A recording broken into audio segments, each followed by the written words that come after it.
నమస్తే, నేను ప్రశాంత్. తిరుమలలో గోశాల గోవుల మరణం వెనుక అసలు ఏం జరుగుతుంది, దీని వెనుకల రాజకీయ కుట్ర కూడా ఉంది అన్నట్లయితే ఇలా చాలా వినిపిస్తుంది.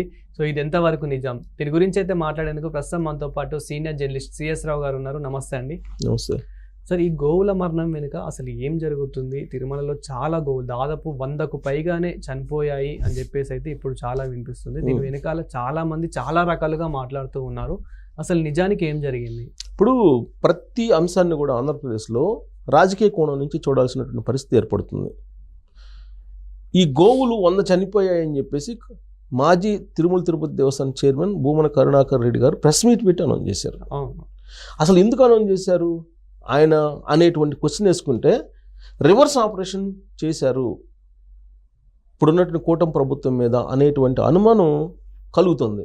ఎందుకనంటే తిరుమల తిరుపతి దేవస్థానంలో ఆల్రెడీ విజిలెన్స్ ఉంది. ఆ విజిలెన్స్ ఎప్పుడు కూడా పరిశీలిస్తూ ఉంటుంది.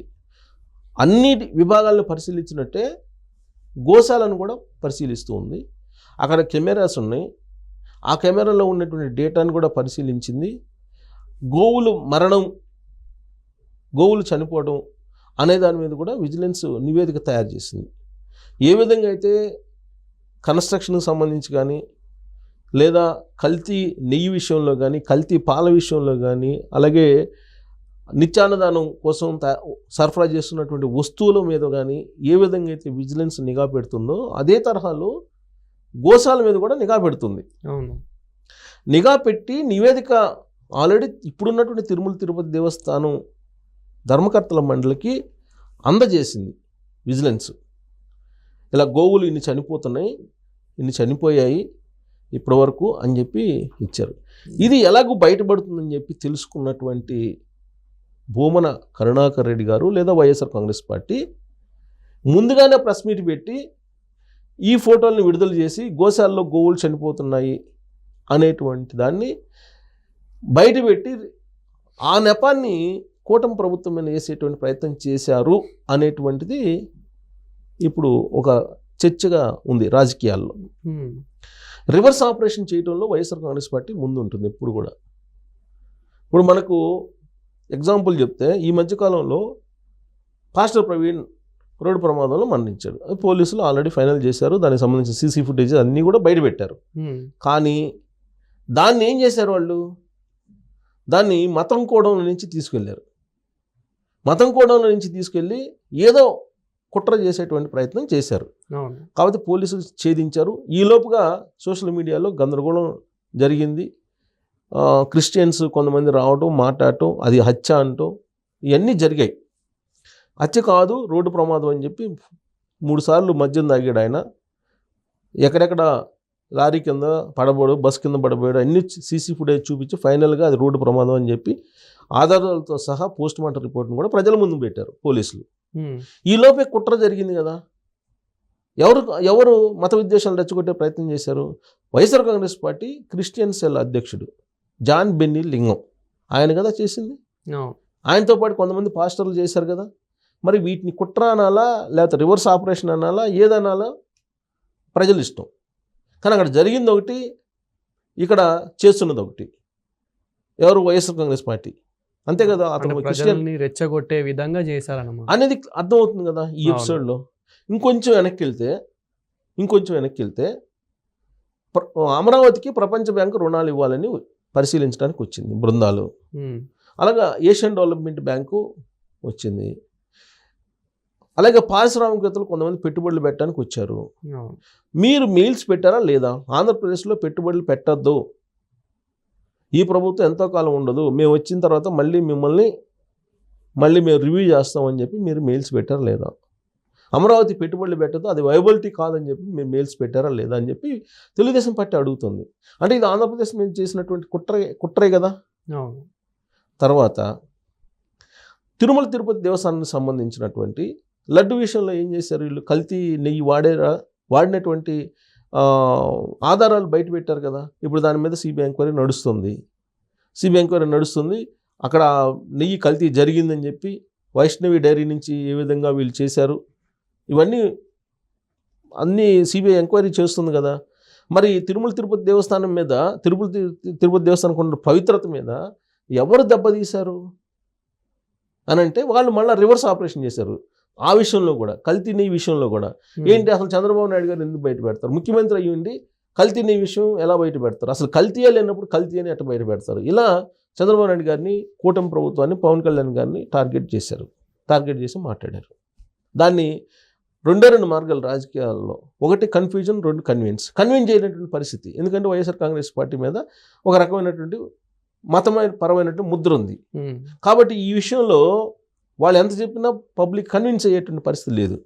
సో దీంతో కన్ఫ్యూజ్ చేసేటువంటి ప్రయత్నం, దాంట్లో భాగంగా కన్ఫ్యూజ్ చేసేటువంటి ప్రయత్నంలో భాగంగా చంద్రబాబు నాయుడు గారిని టార్గెట్ చేశారు.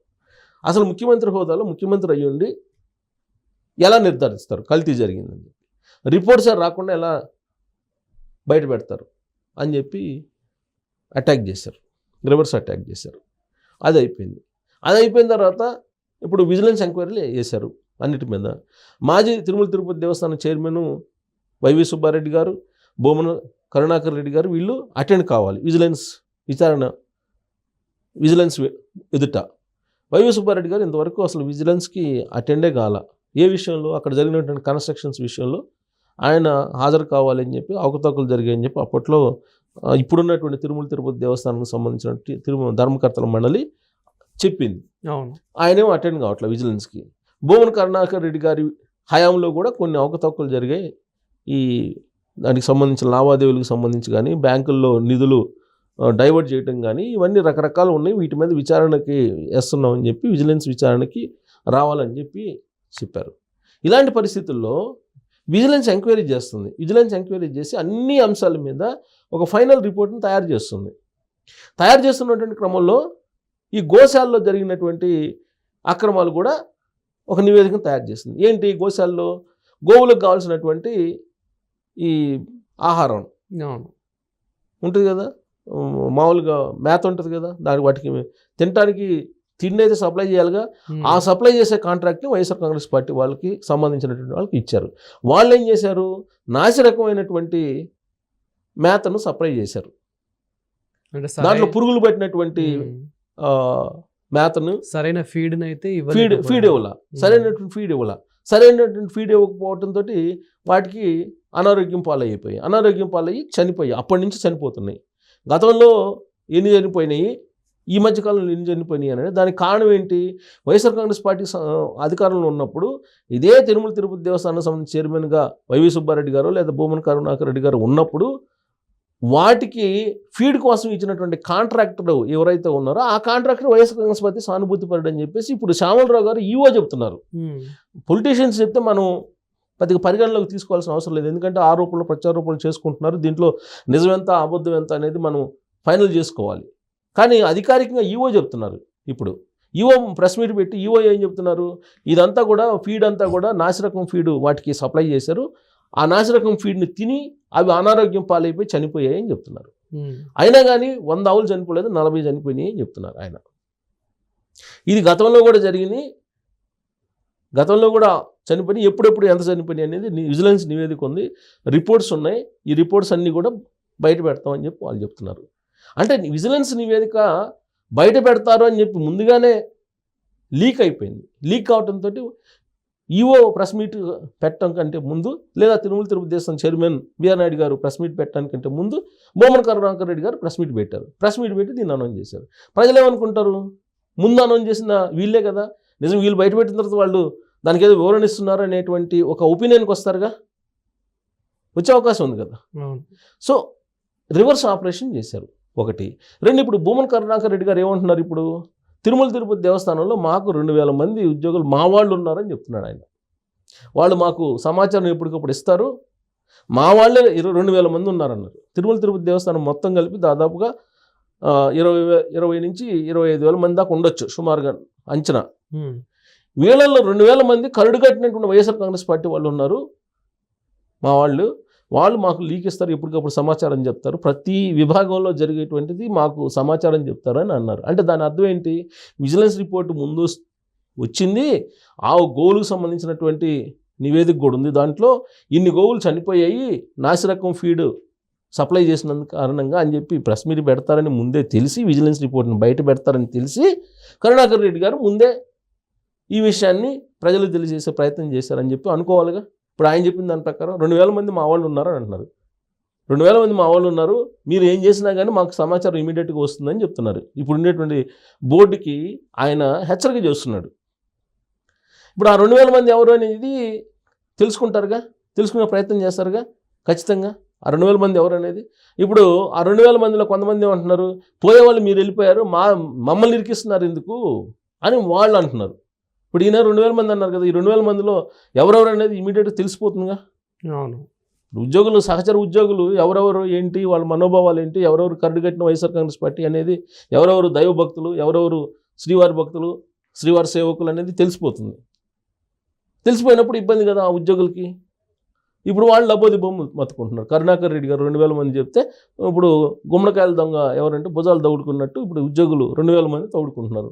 నన్ను గురించి అనుకుంటారేమో, నా గురించి అనుకుంటారేమో. కొంతమంది బయటపడి మీరు పోతే పోయారు, అధికారం నుంచి పోయారు, మీరు పోయారు, అన్ని అవకతవకలు చేసి అక్రమాలు చేసి వెళ్ళిపోయారు, మమ్మల్ని ఇరికించడం దేనికని వాళ్ళు రివర్స్ అవుతున్నారు.